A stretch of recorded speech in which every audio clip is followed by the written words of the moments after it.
Барлықтарыңызға сәлем. Мен дұрыс тамақтану арқылы салмақ тастап жүрмін және өзім дайындайтын ПП рецепттермен бөлісемін.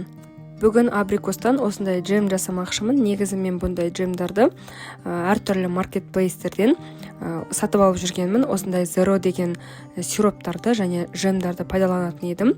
Қазір енді сезон уақыты болғандықтан әртүрлі жидектерден осылай джемді өзім дайындап көрейін деп шештім. Ешқандай қиындығы жоқ. Ең алдымен абрикостарды сүйегінен тазалап аламын.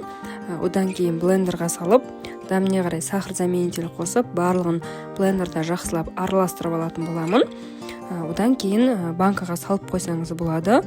Бірақ менің ойымша бұл холодильникта бір көп ұзақ уақыт сақтауға келмейді.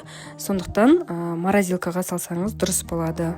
Содан кейін керек кезде морозилкадан шетінен алып пайдалана бересіз. Негізі андай порционный силикондар болады ғой, соған салып порционна қатырсаңыз өзіңізге ыңғайлы болады. Джем дайын болды. Бұл абрикосты мен 2-3 күн холодильникта сақтаймын деген оймен осылай банкаға салдым. Бұл банка жаңа айтқанымда мен маркетплейстерден алып жүрген Zero деген джемнің банкасы.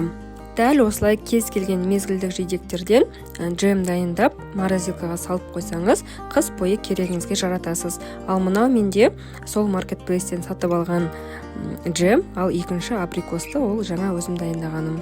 Бұл джемдерді осылай панкейкеға жағып, ПП вафлимен және творогпен жесеңіз өте дәмді болады. 3-4 күн пайдаланғаннан кейін қалғанын мен осындай формаларға салып морозильникке қатырып қойдым. Одан бөлек қысқаға деп осындай клубника мен малинадан джем дайындап қойдым. Бұлар өздігінен тәтті болды, сондықтан ешқандай қант, сахар заменитель қоспадым. Егер керек болып жатса, қыста шетінен алып пайдаланған кезде кішкене сахар заменитель қосатын боламын.